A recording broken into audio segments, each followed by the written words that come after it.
নমস্কার বন্ধুরা। আজকে আমরা আলোচনা করব ডালিয়া ফুল নিয়ে। তো তার আগে যে কথাটা বলার, যে লাস্ট 3টে ভিডিওতে একটু অডিওর প্রবলেম ছিল, তো আমি সেটা ঠিক করে আবার রিপাবলিশ করেছি।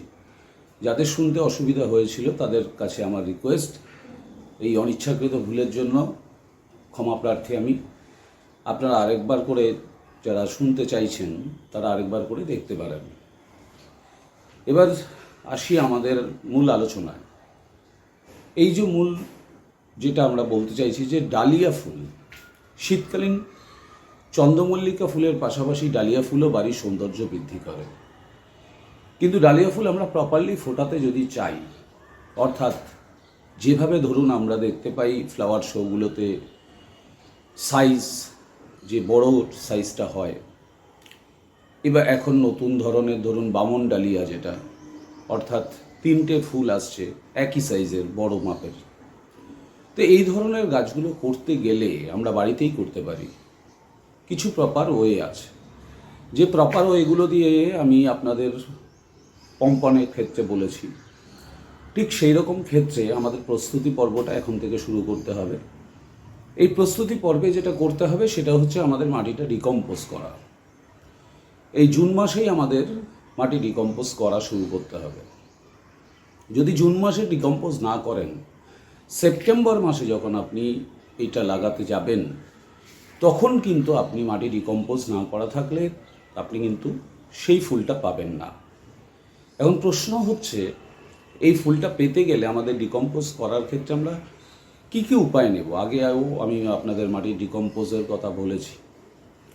তো এক্ষেত্রে যেটা করবেন সেটা হচ্ছে খুব সহজ মেথডে করবেন। মাটিগুলো ভেজানো অবধি আমি বলেছিলাম, তারপরে আমি দেখিয়েছিলাম যে কতগুলো ফুটো করে রাখতে।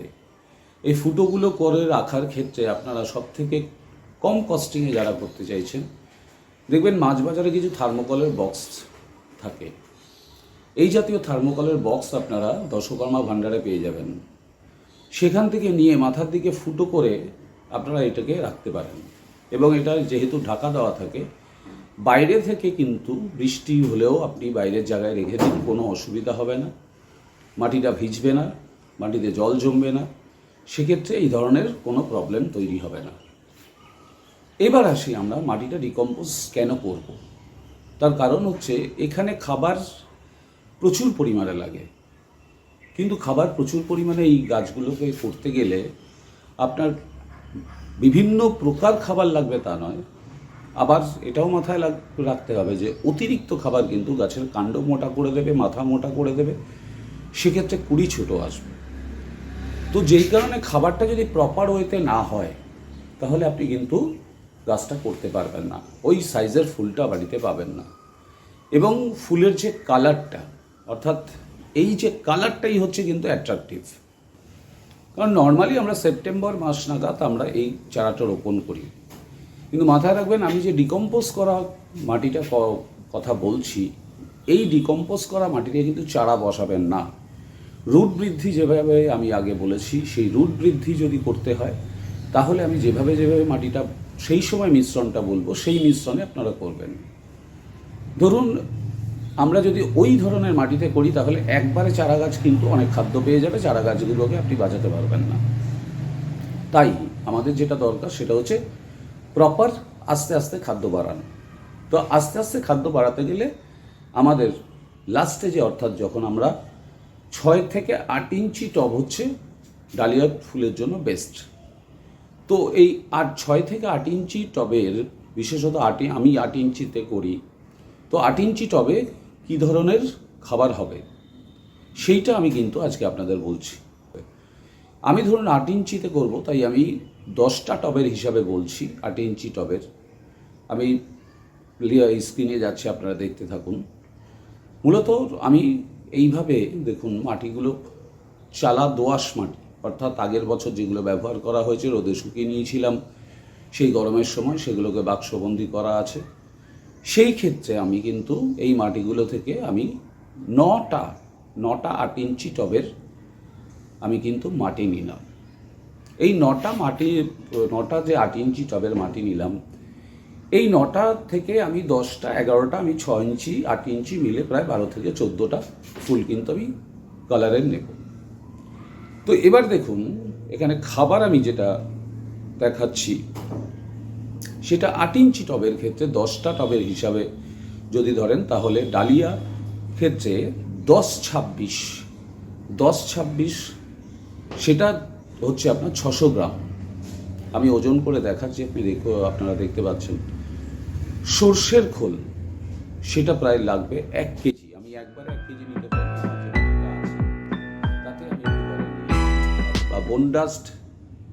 এবার আসছি বোনডাস্টের ক্ষেত্রে প্রায় আপনি 2 কিলো বোনডাস্ট নেবেন। এই বোনডাস্ট যদি কেন নিতে হচ্ছে, বোনডাস্টটাই কিন্তু মূল খাবারের, এবং সেক্ষেত্রে মূল খাবার 10-26 আর বোনডাস্টের সাথে সর্ষের খোলে 3টে উপাদান আমি কিভাবে মেশাচ্ছি দেখুন। ড্রাই অবস্থায় আগে আমি মিশিয়ে নিচ্ছি। মিশিয়ে নিয়ে মাটিটার মধ্যে আপনারা ভালো করে মেশাতে হবে, কোনো জায়গায় যেন খাদ্যটা এক জায়গায় পড়ে না থাকে। এক জায়গায় যদি বেশি পড়ে থাকে তাহলে আপনার ডিকম্পোজ হয়ে কিন্তু মাটিটা কিন্তু একই রকম ওই জায়গায় খাদ্যটা বেশি হয়ে যাবে। তাই ভালো করে মাটির মধ্যে মিশিয়ে নিন।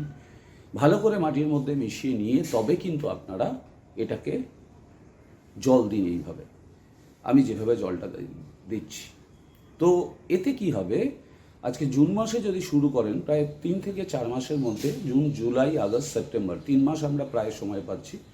এই 3 মাসের মধ্যে বোনডাস্টটা পুরোপুরি কিন্তু আপনার মিশে যাবে মাটির সাথে, যার ফলে সেপ্টেম্বর মাসে যদি আমরা 15-17 তারিখ নাগাদ এই ডালিয়া ফুলটা লাগাই, 3.5 মাস হয়ে যাচ্ছে, প্লাস তারও 15-20 দিন পর যখন আমরা শিফটিং করবো, সেই শিফটিংয়ের সময় কিন্তু আবার আলাদা খাবার হবে।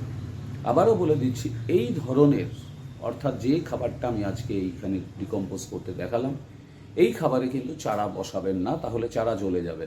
আবারও বারবার বলছি, আবারও এই কারণেই বলি যে ভিডিওটা কিন্তু কমপ্লিটলি দেখবেন, স্কিপ করবেন না। তো স্কিপ করলে কিন্তু এই প্রবলেমটা আসে, আপনারা অনেকগুলো জিনিস বুঝতে পারেন না, পরে গাছগুলো দাঁড় করাতে পারবেন না।